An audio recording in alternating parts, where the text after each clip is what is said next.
এটা মুষ্টি ফান্ডের চাল। এভাবেই বাড়ি বাড়ি গিয়ে চাল তুলছেন স্থানীয়রা।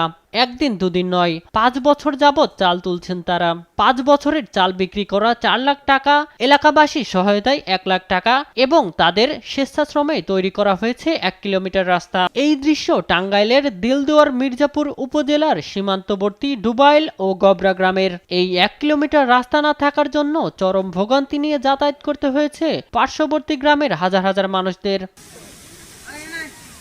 রাস্তাটি নিচু হওয়ায় বর্ষা মৌসুমে রাস্তাঘাট তলিয়ে থাকায় নৌকাই তাদের একমাত্র ভরসা। ফলে স্কুল, কলেজ ও মাদ্রাসার শিক্ষার্থীরা চলাচল করছে জীবনের ঝুঁকি নিয়ে। অসুস্থ রোগী নিয়ে যাতায়াতে পড়তে হয় ভোগান্তিতে। বিভিন্ন সময় জনপ্রতিনিধি ও প্রশাসন ভোগান্তি লাঘবে রাস্তা তৈরির আশ্বাস দিলেও বাস্তবায়ন করেনি। এখন রাস্তাটি পাকা করে দেওয়ার দাবি স্থানীয়দের। আমাদের এই রাস্তায় চলাফেরা কষ্ট হয়, আমাদের ছোটরাও এই রাস্তা দিয়ে চলাফেরা করতে পারে না। দুর্ভোগের বিষয়ে ক্যামেরার সামনে কথা বলতে রাজি হননি দিলদুয়ার উপজেলা নির্বাহী কর্মকর্তা সাব্বির আহমেদ। রাস্তাটা আসলে পরিদর্শন সাপেক্ষেই সেখানে বোঝা যাবে যে আসলে এটার নিশ্চয়ই প্রয়োজন আছে। স্থানীয়দের ভোগান্তি লাঘবে দ্রুত ওই রাস্তাটি সংস্কার করবে প্রশাসন, এমনই প্রত্যাশা স্থানীয়দের।